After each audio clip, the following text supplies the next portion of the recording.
Wakristo wapenzi, shalom. Amani ya Bwana iwe pamoja nanyi. Hiyo ni salamu ya Kipasaka.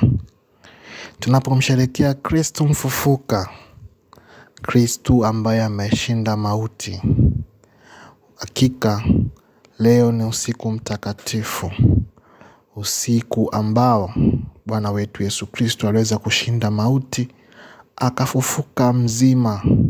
Hakika tumekombolewa kwa damu yake, na kwa kufufuka kwake tumejipatia ushindi, yaani utukufu wa Mwenyezi Mungu.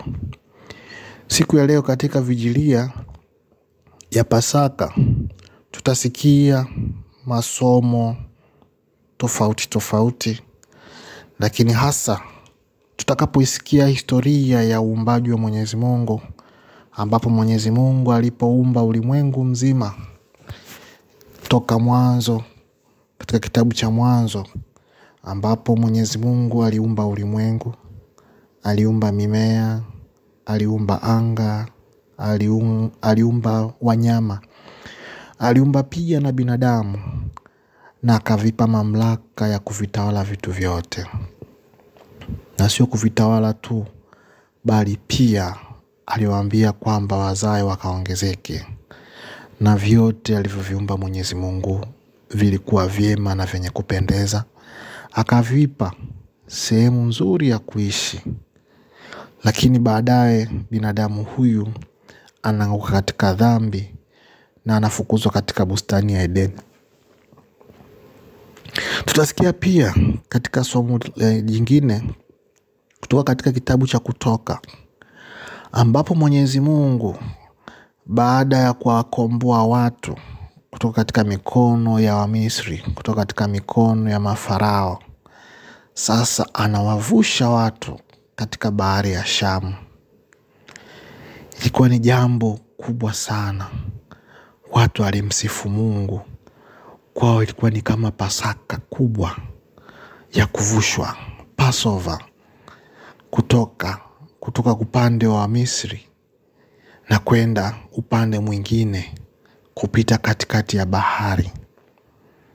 Tuna Mwenyezi Mungu anamwambia Musa, nyosha mkono wako juu ya maji yaweze kutengeneza njia kwa ajili ya watu wangu kuweza kupita. Na Mwenyezi Mungu anaweka wingu kubwa kwa Misri, ambapo wanashindwa kupita na kwenda upande mwingine, mpaka watu wote wa Israeli walipovuka. Na ndipo Musa anaambiwa na Mwenyezi Mungu aweze kufunika maji, na ndio hapo wa Misri na majeshi yao yote yaliangamia katika maji. Tazama ukuu wa Mwenyezi Mungu kwa watu wake, ambao waliwapenda sana, ambao walitamani waweze kufurahia, waweze kujua ni Mungu ndiye aliyewakomboa. Na pia tutasikia katika waraka wa Mtume Paulo kwa Warumi, katika usiku huu, ambapo Paulo anatuambia kwamba tufahamu ya kwamba sisi sote tulibatizwa katika mauti ya Kristo. Tuliteseka pamoja na Kristo. Na kwa njia ya ubatizo tunafanywa wapya. Tunafuta yale ya zamani, tunaamka upya. Maana kwa njia ya ubatizo tunafanywa watoto wapya wa Mwenyezi Mungu. Kristo anatufanya mali ya Mungu. Kristo anatufanya tuwe watoto wake Mungu. Na hivyo kwa ndugu zetu ambao watakaobatizwa usiku huu wa leo, watambue ya kwamba wanaingizwa rasmi katika ushirika wa Mungu.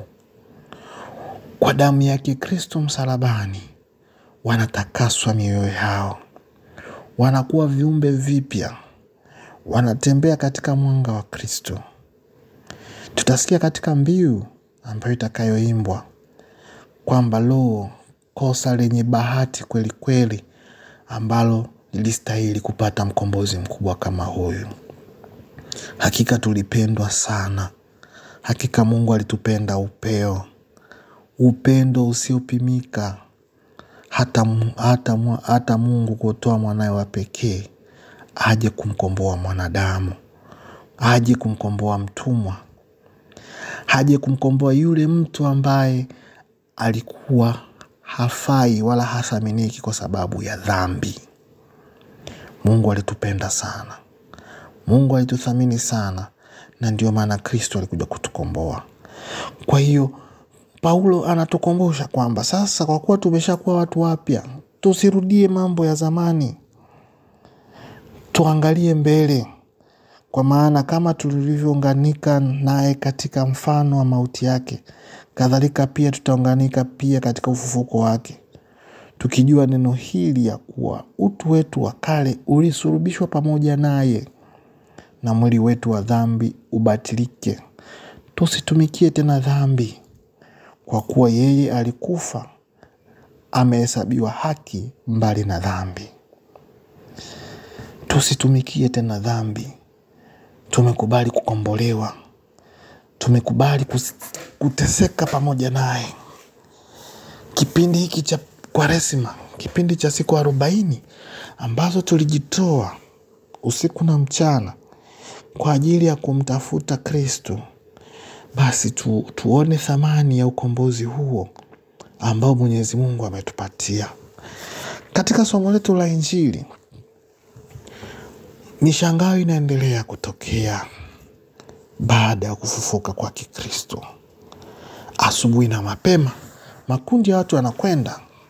Tunaambiwa alikuwepo Mariamu, mamaye Yakobo, Maria Magdalena na Yohane. Wote hao wanakimbia, wanakwenda kaburini.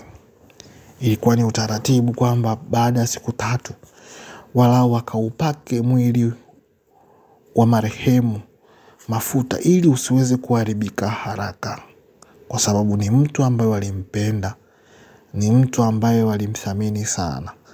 Kwa hiyo walitamani kwenda mara kwa mara, kwenda kumtazama, kwenda kumuona. Walikuwa hawana wazo lolote juu ya ufufuko. Yote yale Kristo aliyowaambia juu ya ufufuko, kwao yalikuwa ni kama kitu cha ajabu. Walishindwa kuelewa wakati Kristo akiwa pamoja nao. Wanapokwenda kaburini, nini kinachotokea? Wanakuta kaburi liko wazi, hakuna mtu ndani. Wanastaajabu.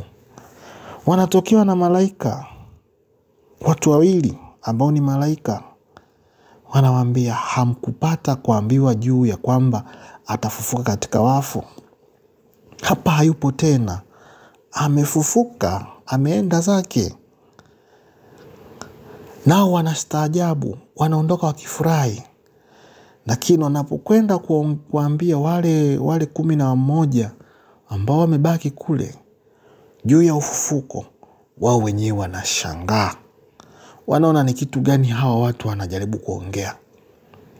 Wanashindwa kuelewa, wanashindwa kukubali kwamba Kristo alifufuka. Hata Petro mwenyewe anakimbia, anakwenda kutazama kaburini. Ni kitu cha ajabu. Pengine hata mimi na wewe tungekuwepo wakati huo, tusingeamini, tusingekubali. Lakini ni uhakika kwamba Kristo kweli alifufuka.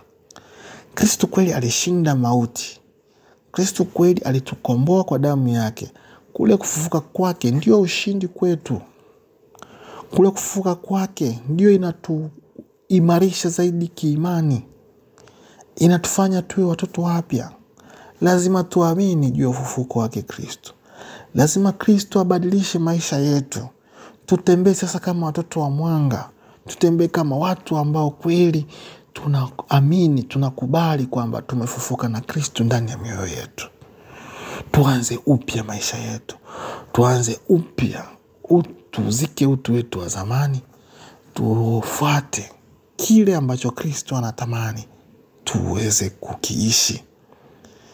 Tuweze kutafakari vyema ufufuko wa Bwana wetu Yesu Kristo.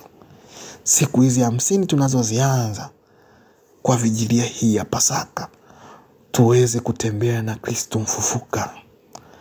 Aweze kutakasa maisha yetu. Aweze kutufanya watu wapya. Tusitumikie tena dhambi. Tusirudi tena Misri na kukumbuka yote yale ambayo yalikuwa yanatendeka kule. bali sasa tufate njia ya kwenda nchi ya ahadi, nchi ile yenye kila lilo jema, yenye asali na maziwa. Tufufuke na Kristo, Kristo aweze kubadilisha maisha yetu. Niwatakie sherehe njema ya kipindi hiki cha Pasaka.